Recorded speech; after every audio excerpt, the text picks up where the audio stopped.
Buongiorno, ben ritrovati all'Avarino del 21 ottobre. Dunque sono praticamente un monotema, come sempre, monotematici i nostri quotidiani e oggi titolano tutti sull'aumento del coprifuoco, come avevamo detto. Tra l'altro, curioso il risultato del sondaggio ieri sera.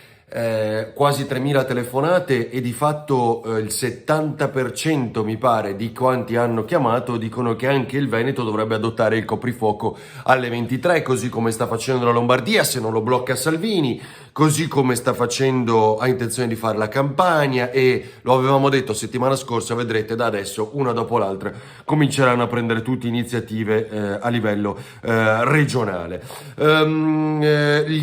Vi dico solo un paio di cose in apertura.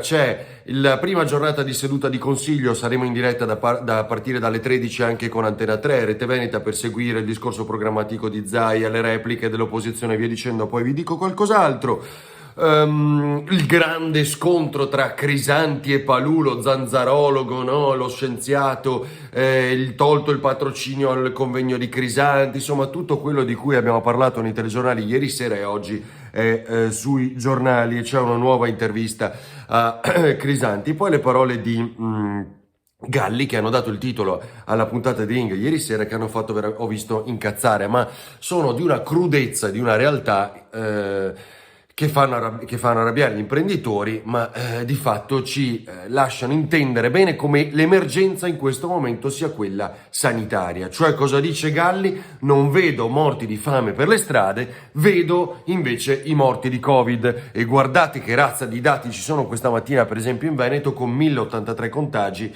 il bollettino che questa mattina ha colpito tutti. Va bene, parliamo ancora solo dei contagi, bisogna vedere poi le malattie, quanti sono sintomatici, quanti finiscono in ospedale. Però oggi ci sono nel primo bollettino della mattina, arriverà poi quello del pomeriggio, solo la mattina 1083 contagi in Veneto. E Zaia ha ribadito ieri molto chiaramente come: siate negazionisti, non vogliate mettere la mascherina, vi sentiate invincibili, il problema di questo virus, e questa la lettura, è che riempie gli ospedali, e se riempie gli ospedali abbiamo difficoltà per occuparci di altre malattie, per curare a dovere le persone. Quindi questo è il concetto. E quindi tutti i quotidiani, vi faccio vedere solo il Gazzettino per quanto riguarda il Veneto, titolano con il piano in 5 fasi, quello che Zaia aveva chiesto facesse il governo, cioè simile più che altro. Ma cosa aveva detto Zaia? Quando c'è la fase di crisi con tot contagi o tot ricoveri, diteci cosa succede voi governo. Lui chiedeva che ci fosse, diciamo, la declinazione di quale scenario si va a produrre con un livello di crisi sempre crescente per quanto riguarda le possibili chiusure, cioè al livello giallo con tot contagi, tot ospedalizzati, chiudiamo queste attività, a livello più arancione chiudiamo queste altre attività e via dicendo. Ha fatto una cosa diversa invece Zaia, ha fatto un piano sì con una scala a colori, ma che riguarda lo scenario all'interno degli ospedali. Quindi in questo momento ci troviamo nella fase 2, che è quella azzurra definita, che vede un numero di terapie intensive occupate tra i 50 e i 150, mi pare. Bene, ieri sera Bottacin, assessore all'ambiente e alla protezione civile, a Ring ha svelato nel famoso piano algoritmo di cui non sappiamo nulla a livello nazionale, è ancora incompleto a livello regionale perché servono più dati, però che una previsione c'era. Ieri davano terapie intensive 68 in Veneto e pare fossero 66, al massimo 67, come ha detto l'assessore in diretta ieri sera a Ring. Per quanto riguarda le prossime settimane, le passeremo a livello giallo, quindi 151 terapie intensive in su a novembre. Questo ci ha detto l'assessore Bottacin, quindi diciamo si alza il livello della pressione e della tensione anche in Veneto. Comunque c'è tutto questo quadro che porta fino a 1.000 terapie intensive, pronto il piano, 2.400 letti per il ricovero in Veneto. Veneto, è chiaro che quello sarebbe il collasso però della sanità e, come dico sempre, ricordiamoci che abbiamo di qui in avanti molti più mesi rispetto a quando quel maledetto virus cinese è esploso in Veneto, in Lombardia, il 21 febbraio. C'è l'appello del ministro Speranza ieri sera: restate a casa, uscite solo, non fate uscite inutili. Ma io da un governo mi aspetto altro, cioè, perché se no ci troviamo veramente come quando abbiamo sbattuto in faccia il virus a marzo. Un governo doveva costringere le regioni a rispettare il piano delle terapie intensive, cercare alternative. Non possono dirci di restare a casa, non può essere questa adesso la solo e unica soluzione.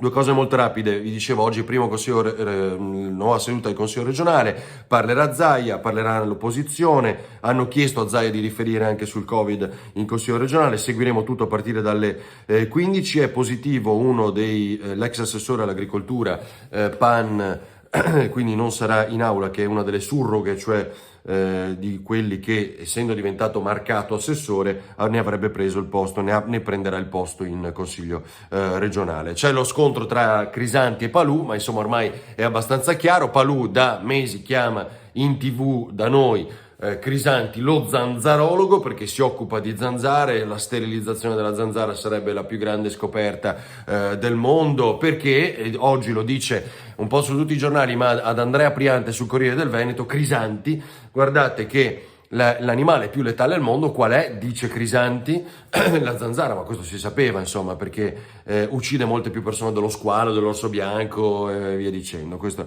era abbastanza noto a tutti. Quindi c'è questo imbarazzo, perché poi il sindaco di Treviso, Mario Conte, toglie il patrocinio a un convegno in cui avrebbe parlato Crisanti, lascia l'aula gratis, l'accordo con l'università perché tutto si faccia, ma toglie il patrocinio del comune e dice giustamente Mario Conte, non è che dare il patrocinio è quasi condividere le parole. Lui attacca spesso la regione, anche il governo dobbiamo dire, però la regione e quindi io tolgo il patrocinio. Lo faccia, parli quando vuole, ma non avrà il patrocinio. Apriti cielo, e chiaramente diventa Zaiastan per l'opposizione, cioè se qualcuno attacca Zaia viene zittito. Crisanti non può avere questo patrocinio per i motivi appunto di cui abbiamo parlato. Lì succede ieri mattina, al di là del patrocinio, che parta questo, come si chiama, Ursini da Padova, che è un microbiologo anche lui, scrivendo questa lettera, tra l'altro utilizzando l'ufficio stampa dell'Università di Padova, e quindi si crea un caso. Difende Crisanti, che viene definito da Palù ad Antena 3 come un zanzarologo, e quindi insomma il caso esplode, diventa nazionale.